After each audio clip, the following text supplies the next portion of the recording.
Hey everybody, Papa Todd Takes. I am Papa Todd and I am on a recruiting mission. Who am I recruiting? You. So this is what we're going to talk about today. Um, I started watching highlights of some of the stuff that's coming out now out of Iowa City for the Iowa women's basketball team. There's summer camps going on and now I just can't wait for that season to start. It really has become, um, as an Iowa fan, my two favorite sports, Iowa football and Iowa women's basketball, and the one that probably brings me more happiness is Iowa women's basketball. So I've really gotten into it ever since I started getting into it before the Caitlin Clark years, but really went deep dive in while I was watching the Caitlin Clark and during the COVID years and all that garbage that went on. But anyway, before I get too far into there, if you guys like what I'm putting out, if you like and subscribe, ring the bell, whatever you're supposed to say there, I would greatly appreciate. I'm trying to get word out.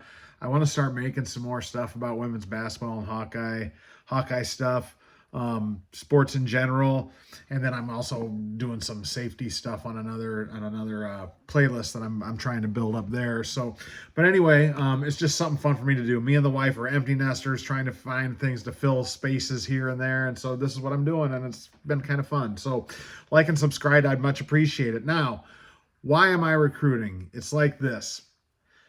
The drama that is the WNBA is absolutely exhausting, right? They are doing everything they can to destroy Caitlin Clark, to just badmouth and demonize Caitlin Clark fans.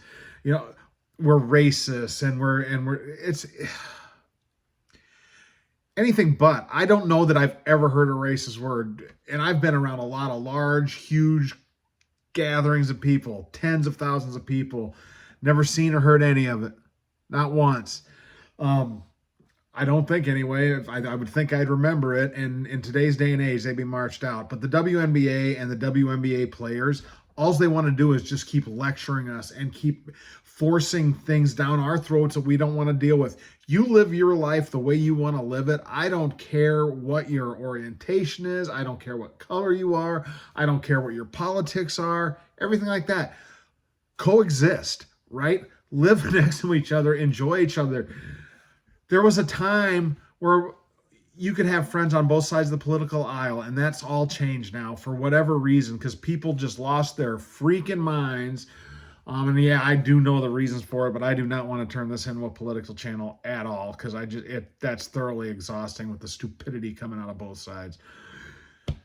Sorry, little rant there. But anyway, you go to the WNBA just to have fun watching women's sports and supporting women's sports, which I think is a pretty good cause.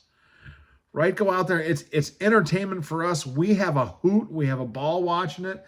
And you can get emotionally attached to these women's in these games. You can, because you see the efforts they put in. Some of the saddest thing in the world is to go into a gymnasium for a live basketball game with these girls and women that just work their tails off, and they're doing it in silence and in relative obscurity. And you get maybe 1,000 people in the stands. That's depressing. And I think when I started seeing that is when I really got charged up, and I say, I think I'd rather watch the women's game anyway, because I'm not a basketball guy. I was a wrestler, so I'm not a big basketball fan, but they got me watching. So anyway, they keep demonizing us and trying to force us out of there. Now, I know that there's a lot of Caitlin Clark fans that are not diehard Hawkeye fans. They never were Hawkeye fans. They caught wind of what was going on. They started watching.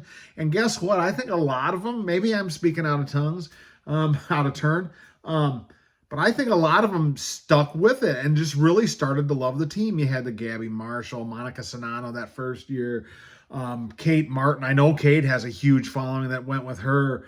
Jada Jimfy, right? The whole team, like everybody just fell in love with them because they played with such joy. And you could tell they loved each other as teammates. They really did. And they gelled. And when one was hot, the other ones just kept bumping her up. And it was a lot of fun. Well, you know what? That culture is still there in Iowa City, folks. And Jan Jensen, she's building something simple, and I hate to see all these people that globbed on and it started really making a difference in women's sports. Look what's happened with the WNBA and the money flowing into it and all that kind of stuff, even though they keep trying to chase us away. But I'm convinced that's because people tuned in for Caitlin and they end up sticking around for the other participants. I don't know that they stuck around for the sport as much as they did because they kind of became attached to these girls and women that were out there playing. So we don't want to drop the momentum that is women's sports is catching up. We know people really enjoyed watching those Hawkeye teams. So what I think I want to do for some of these videos that I do, and I'll try to Hawkeye gear up so you know I'm out recruiting at the time, right? But there's something going on, and Iowa's still selling out arenas. We're a couple years removed, and they're still selling out arenas. They still play with that joy. They play with the joy that Caitlin Clark's team did, and they're playing with the same pace. They're making some tweaks. Jan Jensen, they got him playing defense a little bit now.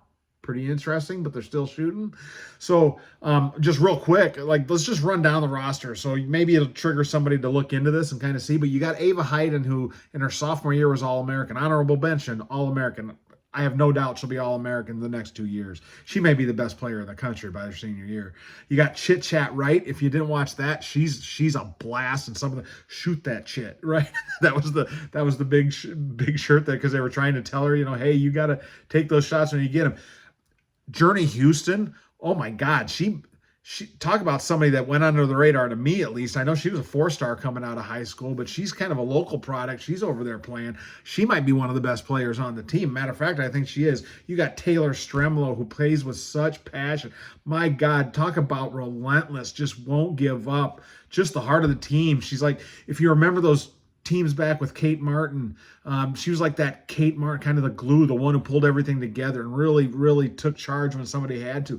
Layla Hayes, I think I'm hearing she's making a big jump from a freshman to now. You could tell last year she was trying to catch up with the game, but I think she's going to be something special. We're going to have 2 stud bigs, I think. You got one of the top 6 recruits in the country coming in, this McKenna Velichko. If I butchered that name, I apologize, McKenna. I am going to work on it to try to get. So you got her. You got Danny Carnegie, SEC unanimous first team out of Georgia. The year before that, she was all ACC freshman of the year. So we got her for 2 more years, maybe 3 with the new rules, right? But Danny Carnegie sounds like she's really going to blow things up. She got a little late. She was traveling Team USA 3-on-3, I think. That's coming on there. You got Amari Whiting. We got her transferring in from Oklahoma State. So there's that defense. I think she's going to really pick up, really bolster back and forth with Stremlo and make up for Kylie Fearbach's missing, right? We got Jocelyn Faison coming in from Georgia Tech. She used to play with Chit Chat Wright, I believe, and has connections with one of our coaches. I don't know much about her yet. I'm going to do my homework and learn a little bit more about her. You got Bria Medina, who comes out of Division III. She's coming in for her senior year, and something got spotted where they went after her, and I'm hoping that maybe she's a little, like a sniper type. I don't know. I know she was a big scorer and leading scorer in there and all that, and so I'm going to learn more about her as well. And now we've gone international. We brought in somebody, Ella Stromdahl, out of Sweden. So I got to learn more about her too. But what I plan on doing here over the next several months is I'm trying to fill the void until I actually get to see Iowa women's basketball play again. Maybe I'll do a short little video on each one of these and do what I can, try to bring in cultural bits and try to start recruiting some of you to get back, start watching those Iowa Hawkeyes because they still make a lot of national television. That being said, go Hawkeyes. I'm Papa Todd. This is Papa Todd's Takes. Join the team, folks. Go Hawks.